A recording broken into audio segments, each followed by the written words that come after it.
ছুটি রাধা মাধবকে প্রণাম করছে আর বলছে, ঠাকুর তুমি তো জানো আমি এই বিয়েটা কেন করেছি।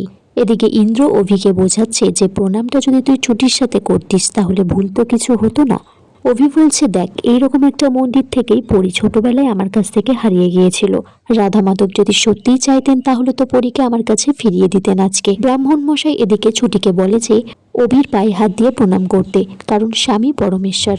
ছুটি অভিকে প্রণাম করতে গেলে অভি ছুটিকে বাধা দেয়, বলে যে সবাই সব নিয়ম পালন করছে বলে আপনাকে যে এই নিয়মটা পালন করতে হবে সেরকম তো কোনো কথা নেই। তাছাড়া যদি আপনি প্রণাম করেন তাহলে আমি আপনাকে প্রণাম করব। তারপর ছুটির পিছন পিছন ছুটতে থাকে তাকে প্রণাম করার জন্য। সেখানে সাবিত্রীদি এসেছে, ভাবছে যে অভি ছুটির পিছনে ছুটছে কেন। তারপর সাবিত্রীদি হাতে একটা লাঠি নিয়েছে, অভির দিকে তেড়ে যাচ্ছে তাকে মারবে বলে।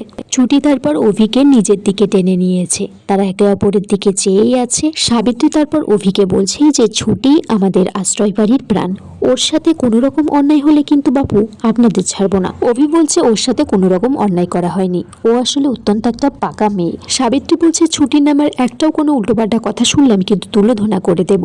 অভি বলছে আপনাদের আশ্রয় বাড়ির সবাইকে এইরকমই ট্রেনিং দেওয়া হয় নাকি কোনো।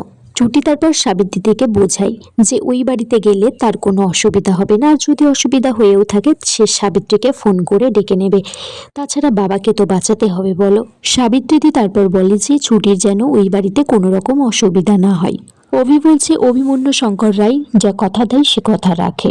সাবিত্রীদি এদিকে ছুটিকে বলছে যে তোর শ্বশুর বাড়িতে তোর জন্য তো বেশি অন্ন বরাদ্দ নেই, না হলে আমি কিছু খাইয়ে দিতাম।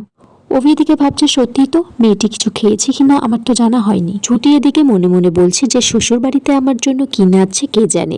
অভি তারপর ছুটিকে গাড়িতে নিয়ে সেখান থেকে চলে যায়। সাবিত্রীদি কান্নাকাটি করছে।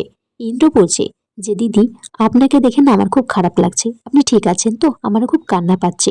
সাবিত্রী বলছে তুমি এখান থেকে যাও তো, যেরকম একটা অসভ্য ছেলে তার ঠিক সেরকমই একটা বন্ধু হয়েছে। ইন্দ্র বলছে হে ভগবান, সবাই আমাকে মন্দিরের ঘন্টার মতো কেন বাজিয়ে চলে যায় বলতো। এদিকে ছুটি গাড়িতে কান্নাকাটি করছে।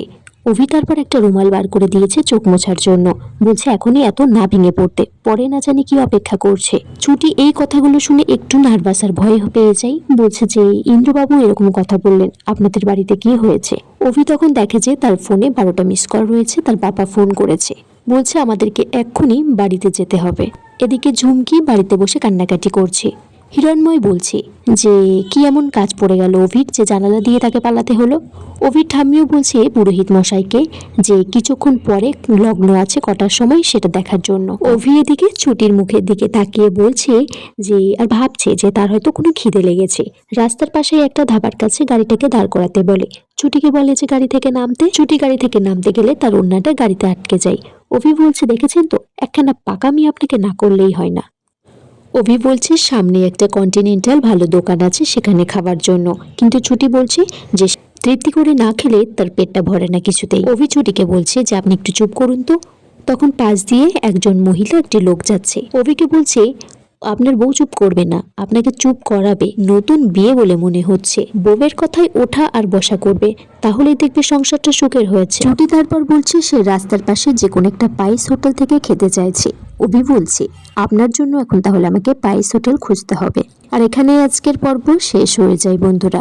তোমরা কমেন্টস করে জানিও কেমন লেগেছে এই পর্বটা।